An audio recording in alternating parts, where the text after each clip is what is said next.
Welcome back to Naval Action and episode 76 of A Letter to the King. If you're new to the series, A Letter to the King is my attempt to keep us apprised of what's going on PvP-wise on the global server, the server that never sleeps, or as I've said recently, the server that no one ever logs onto. Let's have a look at what happened this week in Naval Action. Quick reminder of where we were last week. Pretty much everything had been a little bit status quo, except for the cheeky Americans had started to run up hostility on the British ports down the coast of Florida, down the Mexican Gulf side. But it looked like it was going to be a quiet week, and then there was some stuff and things. Let's get into that. So before we do, how are we going hostility-wise? Well, I've declared the French not at war with anybody because there aren't any French really left on the server, so I don't think you can be at war with the French. But I've put the Brits and the Americans into a state of war, and we'll get into that shortly. So let's have a look where the action was this week, ports capture-wise and biffo-wise. So, let me just bring something up over here. Pardon me a moment.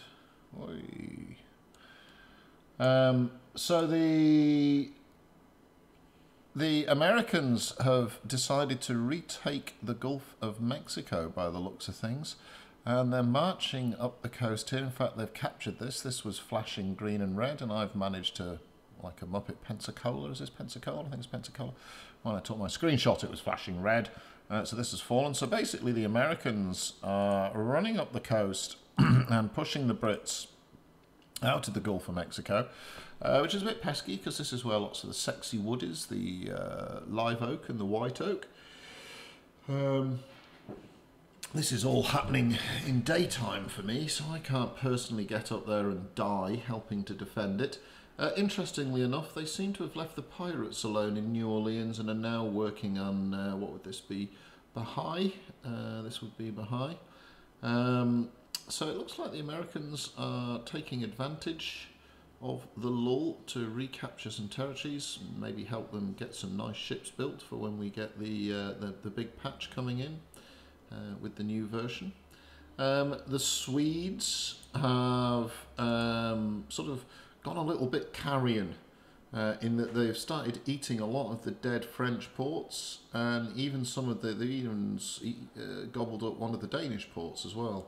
So the Swedes are having their merry way. The Spanish, the Dutch and the French, really, we've got a couple of guys who sail around doing open world PvP. I honestly can't remember the last time I saw a Frenchman on the water. The Dutch, there was a couple of Dutchies running up a little bit of hostility down in Trinidad, but for all intents and purposes, the Dutch aren't doing a great deal. Now, interestingly enough, probably the best fun of the week was had around Georgetown. So the Brits rocked up at Georgetown and started running up hostility, which is always a bit pesky. The hostility grind is a grind. It's one of the least fun parts of the game. A decent number of you can take easily 6 or 8 hours of hard graft to run up hostility, and lots of folks are quite happy to let other Muppets like myself and other good hardy fellows to do that work. But we were rewarded. This time the pirates came out of port and engaged us in a glorious bit of PvP just north of the main town. Now, the battle completely didn't end because it got interrupted by downtime, but it was a great bit of biffo, and the pirates came out and stuck their oar in despite the fact they were somewhat outgunned, and that was good of them. So that was like a little hors d'oeuvre, and then the port battle proper kicked off. Now, before that happened, the pirates actually asked for a couple of us to jump onto TeamSpeak and have a chat, and they said, look, if you want a good port battle, can you delay setting it up for about an hour or so, from now -2, so that it's not 6 AM, it'll be like 8 or 9 AM for us American flavoured pirates. And so the lovely Brits did exactly that. partly because we're lovely and partly because it's a pain in the arse to kill ships and it takes ages to grind hostility anyway. So nonetheless, the port battle was set. It would have been about 8:30, I guess, Aussie time, Oceanic time, on the eastern seaboard of Australia.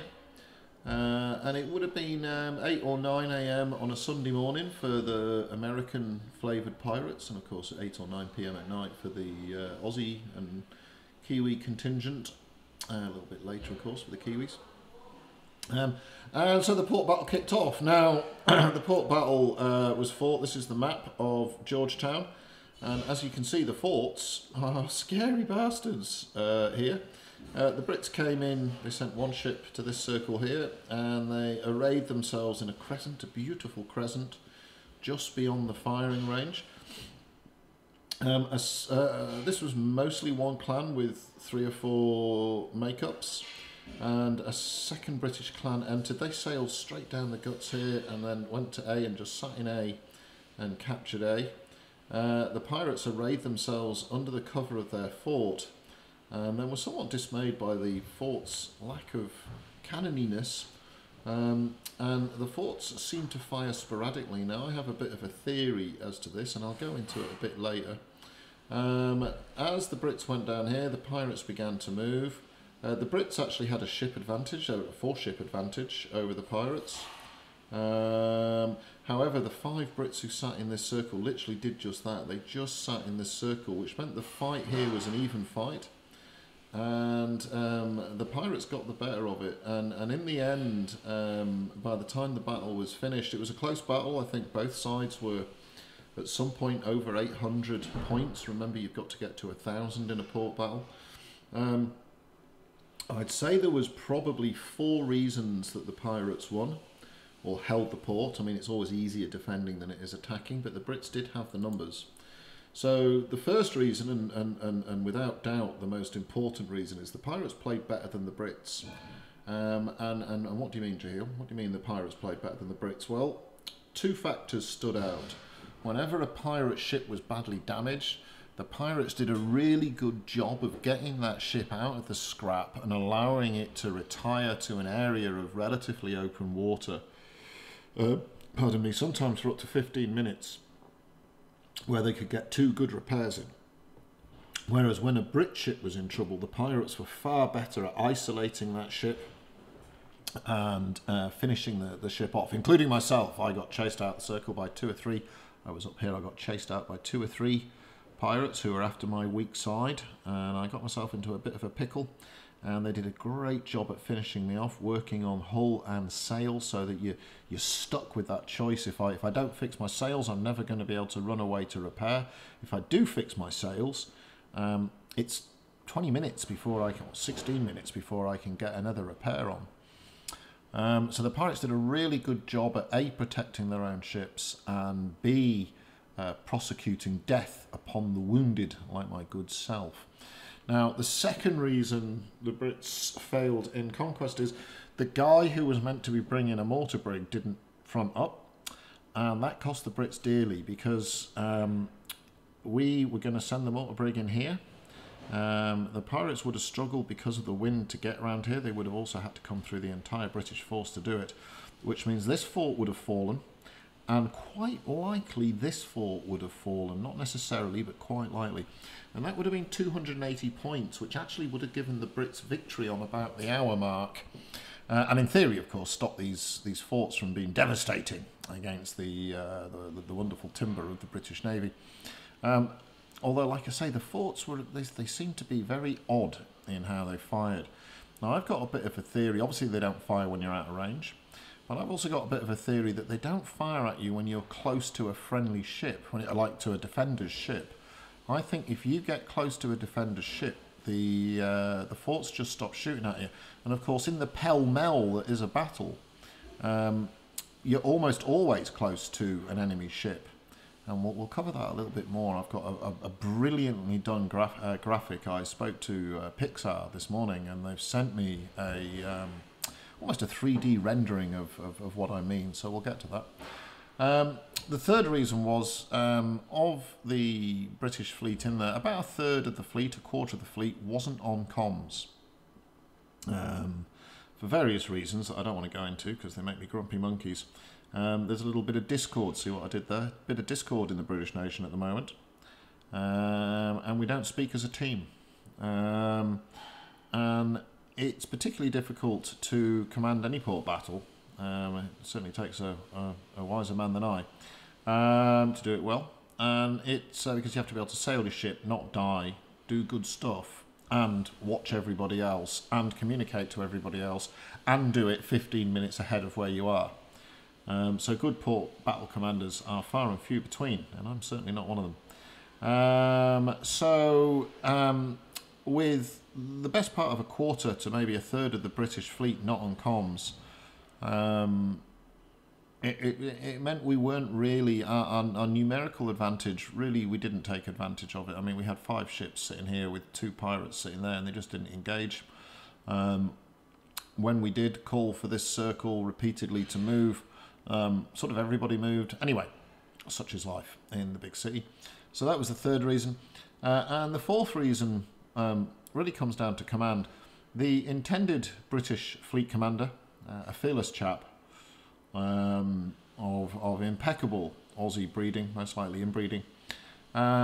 His internet, which is fundamentally constructed from wombat droppings and kangaroo entrails, has been having a lot of problems. We're not quite sure if it's since the testbed went up or there was a hurricane in Hong Kong, and Australia's internet only travels 2 ways out of Australia, and one of them is fundamentally through Hong Kong. And since the sort of hurricane in that area, Hong Kong, Singapore, happened, he's been having troubles, and he disconnected as we were entering the port battles. That was good, which gave us 2 benefits. By the time he restarted, he couldn't enter the battle for 30 minutes, and he wasn't in the battle. Now, the good news is we did find a reserve and willing and noisy port battle commander.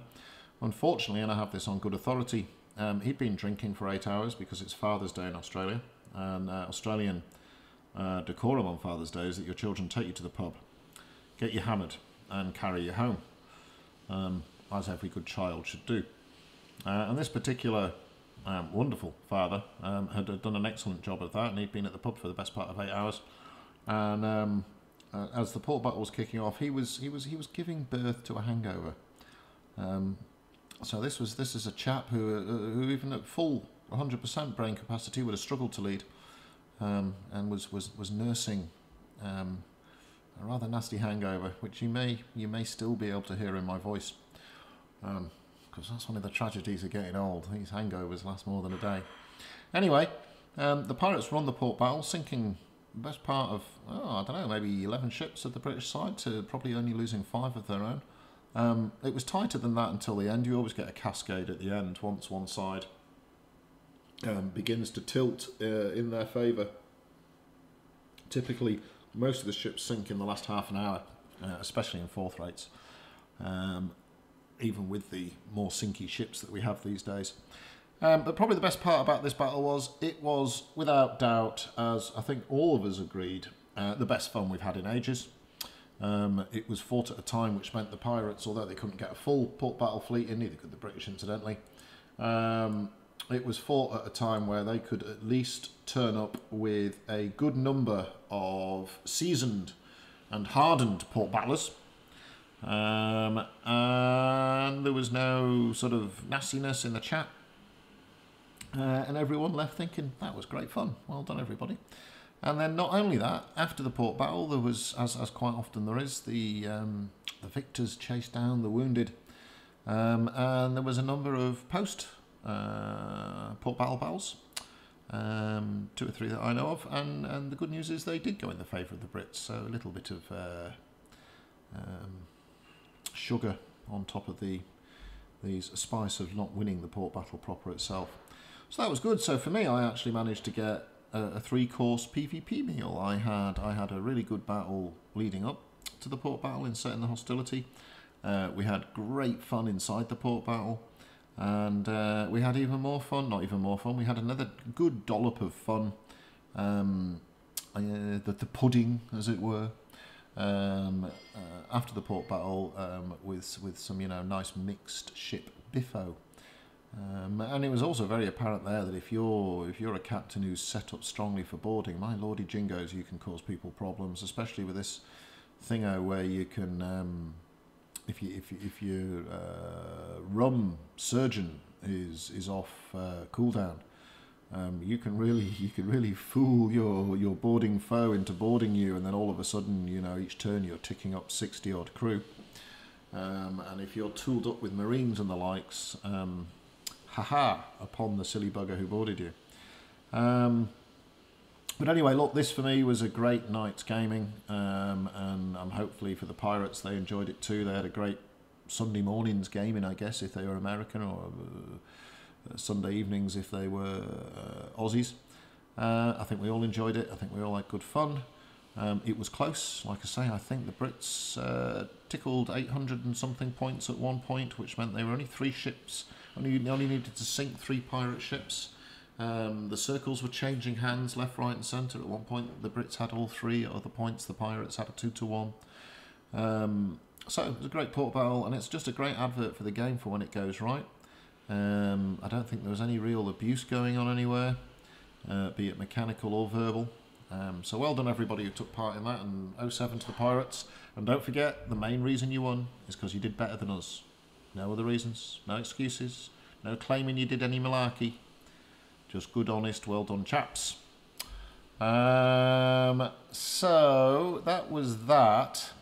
Now, forts. Here's the thing I learnt a long time ago with forts when they are functioning. And again, I need to, otherwise I'll get my video blocked. Thank Pixar for this 3D visualistic rendering. So if this obviously is the fort, and this here is the defending ship, and this is an open world example, or a battle instance in open world. Now, if you are the attacking ship and you are here, I'm pretty sure the fort will shoot at you. If you're about 400 meters away, it will open up and it will shoot at you. So a handy tip for young players who are attacking is attack so that the defender is between you and the fort. And ideally, if you're at about 500 meters, it will start to open up. But as it shoots, it will shoot through. The trajectory of the cannonballs means it will shoot through the rigging of the defending ship. And last night, when in one of the battles after the port battle, we were chasing down a fine fellow who'd, I don't know how he'd survived in the port battle. This guy had been on like half a slither of health for the whole port battle, and kept healing back up and then getting into a biff and then surviving again. Anyway, we caught up with him. His Bologna mate, he was over here somewhere, he'd legged it. We caught up with him, and as I sailed in, I did it so I actually came at an angle initially, but I basically kept him between me and the fort, and when the fort fired, it was rather hilarious because he just fixed his sails, and boom, he went down to 60%, and then next boom he went down to 40% as all his masts fell over. He was like an Australian cricketer as a Bangladeshi spinner comes in and skittles his wickets. And then when you get nice and close, what I've discovered, at about 250 metres, the fort will still be shooting at you, and I took quite a bit of nose damage. But then as you get nice and close, say to 50 to 80 metres, it just seems to stop firing. Now, I don't know if that's a bug. I don't know if it's what we were seeing in the port battle at all. But I'm currently holding a theory, and I'd love to hear your thoughts in the comments, etc., etc. As to whether or not you've observed this as well. When you get close to the other ship, does it stop firing? Have they put some logic in here? Because obviously if it tried to fire at me now, it would shoot through the defending ship, which of course would be fucking hilarious, right? And sort of what I was hoping for as I sidled up, because he's crippled now, he's down to 40%, he just burnt a repair. So I can pretty much park and oscillate backwards and forwards and angle and all sorts of good things like that, and just have a jolly good time giving a slapping. He's also burnt his repair, so even if he's doing equal damage, I'm going to be fine. And in this particular case, there was 2 more British ships coming up here. So I just noticed that the fort, it fired, opened up at about 400 metres. It's hard to tell exactly because you don't have a rangefinder, of course. About 400 metres. Hilariously, if you therefore put yourself so that the defender is the sandwich between you and the fort, it knocked all his rigging over, which was like funny as. But then when I got real close, and I'm talking maybe within 100 metres, perhaps even a little bit closer, the fort just stopped firing. Even when I sat at one point, I sat here to block him so that as my matey was coming up to do a boarding action, he couldn't skedaddle. And even as I sat here, you know, and I was then only maybe 6 ship lengths from the edge of the fort, working on the basis I could run away if it all went wrong and praying it didn't knock all my sails over. It just didn't fire. Now, in the port battle, that could have been why the forts, they seemed to go quiet on about the 40-minute mark in the port battle. But I'm of the opinion that in the 40-minute mark, there was probably almost no British ship that wasn't close to a pirate ship, or out of range of the forts, of course. Because on occasion after that period, they did open up and shoot at people. But my observation was it was when they were kind of all on their lonely. Anyway, I'd be interested in your thoughts on that. So that was it, really. At the end of the week, the Brits captured, they did a bit of carrion work as well, I forgot. They captured these little islands here, which were French. We'd let the French have these because we thought they were going to help us against the pirates about 6 weeks ago. But because the French had buggered off, we took them back, Les Pinos or something. So that's about it. Where are we going to see some hot spots? Well, there's always biffo going on around here. The pirates do seem to be excited about keeping Cartagena and Portobello, and if you sail around there, they'll respond. And of course, them pesky Americans look like they're playing down the Gulf, so we'll see a bit here. Port battle-wise, Port battle-wise, obviously the Americans coming down the Gulf. This just looks like it needs to be tidied up by the Brits. I'd have a guess there. I hope we go back for Georgetown. I don't know whether or not there's much more carrion to be gobbled up by the Swedes over here. I'm not quite sure. Where are we? Well, not much news from the devs. We're still waiting for the patch with Unity 5 and all the new lovely jubbly stuff in it. And also the player base is very much in wait mode. But I have to say, guys, the fun we had yesterday between the Brits and the pirates, it's what makes you log on. You know, it's what makes you want to come back. We had a 3-course meal. We had almost as it is designed. We had the anti-hostility biffo before the port battle proper. We had the port battle proper, which was a good one that went, you know, like I say, both sides got within 300 points, 200 points of hitting the 1,000. There wasn't a ship in the battle that, you know, at some point wasn't in trouble. I'm sure if they'd have been on the pirate side, I'm sure there would have been some whooping and hollering as they managed to close the battle out and retain the port. I'm sure they had great fun. I know we did. And then there was some after port battle biffo as well. So you know, there wasn't enough of us for some screening action. But apart from that, it were excellent. So if you see a port get revved up and you can get on and get involved, do so. We had quite a few new bloods sailing with us, and they also had fun as well. So anyway, I need to go and build myself an Agamemnon now, because my beautiful Agamemnon, which I think was a captured one, is lying at the bottom of Georgetown Bay, you bastards. Lastly, on to the tally of splinters, sail and blood.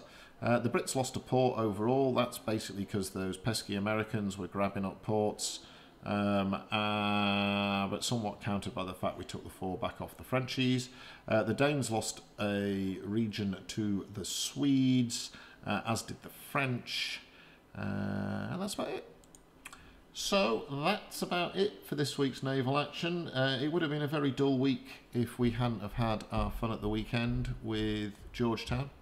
So thanks to the Aussies who sailed along and helped raise the hostility, and a couple of the Americans who joined in towards the end of the day there.